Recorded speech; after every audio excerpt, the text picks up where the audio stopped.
Welcome everyone to the Resell Show where we get sellers the ROI they're looking for. My name is Joy. I'm the CEO of Connect, and today I have with me Bilal Wallace.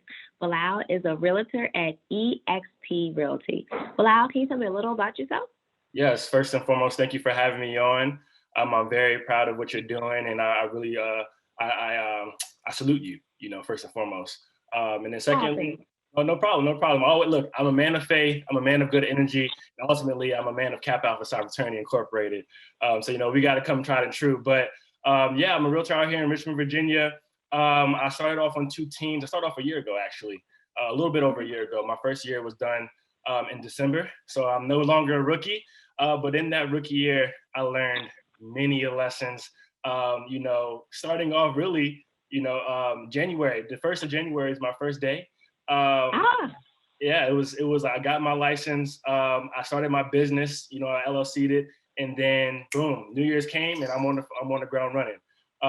And then March of course hits, and it's a pandemic. So everything that I learned was just amplified, right? It was like, you have to go now, you have to go out here and get it. So I started off on a team with Kelly Williams, Elite Peninsula. And then I was growing with them. And then I decided to move up here to Richmond. So then I joined another team with Kelly Williams, but it was with Kelly Williams Alliance. But when I got here, I think that I ultimately wanted to do, I wanted to have my own and do my own branding and be my own business, et cetera. So I made that jump just to go ahead and start, anew with EXP. And that was one of the best decisions that I made, just because I feel like ever since then, business has been growing. I've been thriving. I've been able to help a lot of people, connect with a lot of people. And ultimately, EXP gives you a really broad range to touch a lot of people different ways. So just to give you a little bit more background, I went to JMU. I graduated in 2019. And I played football for a year. I played 2 years of college football, 1 year at Chowan University, another year at James Madison University. But then I was like, you know what? My bones is breaking. My schoolwork is important. Let me get this degree and get out of here. So that's a little bit of my background.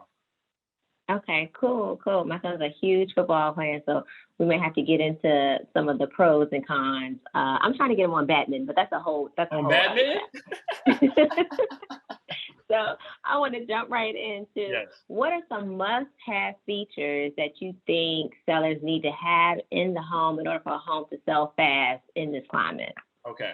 So in this climate, I could be brutally honest and transparent with you, yes, right? Please. That's what I always like to do. I always like to ask that because you never know. Some people, I'm not sensitive, trust me, but I want to make sure that I'm being respectful.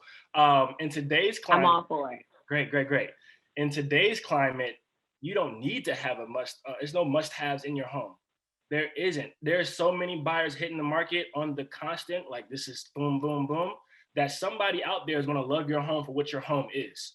So there is no one magic pill or magic potion or, cast some lucky charms over your house and then voila, you're going to get all these buyers. You're going to get all these buyers anyway because of the influx of buyers, right? So if I'm being honest with you, there, in my experience and my, what I've been doing with business, there is no must-have feature that you need to have. You just got to make sure, and I know we're going to go over a couple more questions. You just got to make sure that your home is ready to go. Okay. And so is there anything that sellers should be mindful of? I know open houses, may give people the heebie-jeebies due to germs and stuff. Yes. Is there anything that they need to be mindful of or how they need to navigate differently because it is a pandemic currently? Yes. So first and foremost, please openly communicate your comfort level with your realtor. Okay, you got to make sure that they understand what you want because ultimately we are here to be of service, nothing else, right? Everybody talks about the bottom line. No, our goal is to be customer oriented and to deliver, what you want and above what you want. So when talking about being mindful, and for instance, when I do open houses and so forth, and I have, realtors come in and do showings, booties are on deck, to cover your shoes, Germ-X, even gloves. You want to make sure you have the CDC regulations there. And when I do open houses specifically, nobody has to touch anything. Everything I do is scan. I have QR codes everywhere, right? So it's more simple. I don't ask people to leave cards. I don't do none of that, right? But I do manage the amount of people I allow in a home at one time because these houses can get cluttered and, you have a lot of people circulating, and, of course they're going to touch things and stuff like that. But I try my best to manage the amount of people coming in the house. So that way I can say, hey, you're free to walk around, do your thing. And then other people, have them walk around, or, even ask them to, peruse around the neighborhood and stuff like that. So in a pandemic, you gotta, I know I'm talking a lot, so my apologies, you can stop me whenever. No, it's great. But in a pandemic, outside of that, when you talk about open houses, you need to be flexible with your showings, and you need to be flexible with how you list your home. Virtual is the way to go. If you're real, unless investment properties, even stuff like that, there's tiers to it. But if you're talking about a standard residential home, you need to make sure that ultimately you are doing virtual, because I have had virtual showings where I'm able to walk an agent through the house or walk a client through the house. They're able to do it on their own in their own time before they even come out and see it. So that is something you want to keep in mind. Okay, no, that's really cool. And I'm super into tech, but I don't think that I thought that about the using QR codes as information. So people want to know about kitchen appliances or what year within, letting them scan the QR code on their phone and then get that information directly to their home. So it cuts down on the amount of people walking through. And then even asking people who are walking through to put gloves on. If you can't keep them from touching things, and at least it can be gloves as a barrier. So those are some really, really good tips that I don't even think I thought about. Those are really good ones. So what are some do's and don'ts for home sellers right now? Okay. So I told you I'm a man of good energy, right? So we're going to keep it to the do's, right? We're going to keep it strict. Yeah. I ain't going to tell y'all not to do something, to don't do something. I want you to focus on what you can do, right? So please do free your home of clutter. Anything like, I know if you have kids, animals, even yourself, we're busy, we're throwing things on the counter, or not organizing things. Organize your home. If you can, even a little cup, like go to Target, get a couple bins, or even Dollar Tree, put some things away and store them and make it look nice and open and airy, right? And then also do remove any personal items. I want everybody to be proud of what they've accomplished, because achievement is achievement, in any field of human endeavor. But ultimately, we want the buyer to envision themselves in that home. We want them to walk through and see themselves. I want my buyers to pull up in the drive. I park on the side. I never park in the driveway. I want them to pull up in the driveway so they can feel like, hey, this is all about the mentality, right? So do declutter your home. Do keep your home clean. Please, if you have showings, even if you just took the trash out, if there's any trash in there that you just cooked, breakfast, or, diapers in there or whatever, I don't know. Take the trash out, leave the home smelling good, leave the home open, do those little things when you're listing your home or when you're showing your home, because that goes a long way. Perception and feel are two of the top sellers when you talk about listing your home. So let's go a little bit deeper. Do you mean if even things like personal pictures, should those come down, or can the personal pictures stay up? So I always recommend to have the personal pictures come down. Because ultimately, I don't want the buyer to look at my seller like, oh, this is the person I'm going to be buying the house from, or this is who lived here. I want them to fully see. I don't want them to see nothing that is not them in the home, right? And I know this is going on a little bit of a tangent, but that also goes to show, like, once you remove these personal items, another thing that actually does help sell the home, you don't have to stage everything. The home doesn't have to be staged. As long as it's clean, you're good.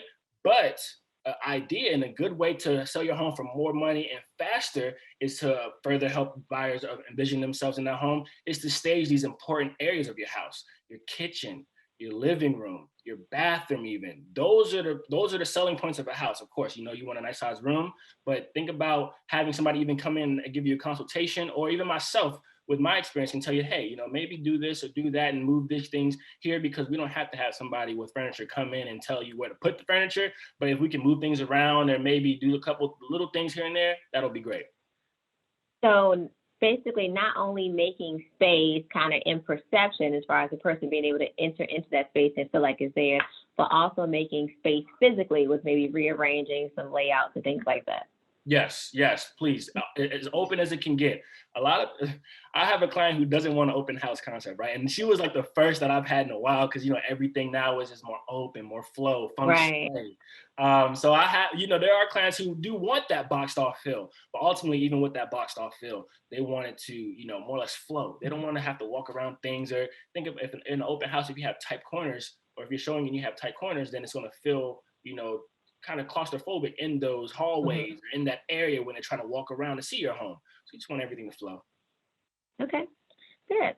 All right, so what are maybe 1 to 2 upgrades that you think people should make in their home, whether it's appliances or fixtures or flooring? What's 1 to 2 things that you say, hey, you do this to your home, you buy this item in your home, you make this upgrade, and you will see the return in your dollar? Okay. So I'm gonna start off with the cheaper options, right?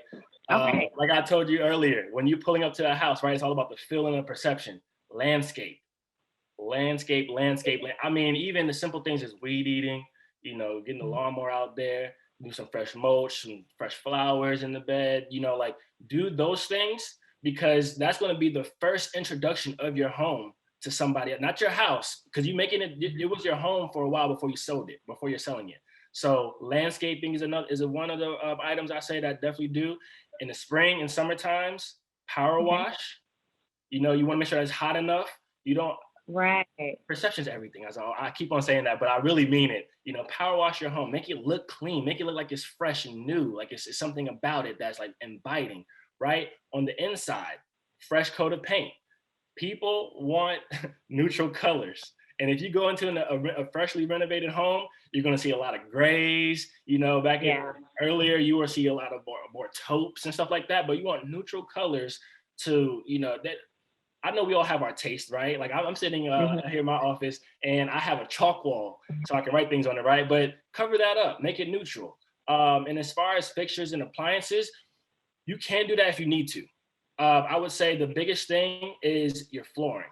You know, people, especially if you have animals or, you know, little children, you know, your house was a home and people were running around and making it dirty. So, you know, clean the floors, maybe put a fresh coat of wax on it if you have hardwood, you know, or put a ceiling on it. Something like that can go a long way because it brings everything up and it makes it look fresh and new and it feels good and it smells good and all that good stuff. So that's amazing, really. So some of the tips I feel like, just to summarize what you're speaking about, is using technology to your advantage, number one.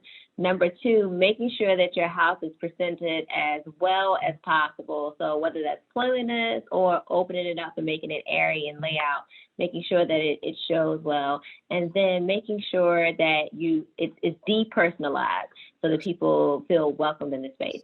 So tell people where they can find you on social media. Yes, so you can find me on social media, on Instagram at Bilal Wallace Realty _. So that's BILALWALLACE Realty _ on Instagram, and then simply on Facebook at Bilal Wallace Realty. Those are where you can find me on social media. Thank you, Bilal, for your time, and thank you guys for watching the Resell Show. Until next time, stay well.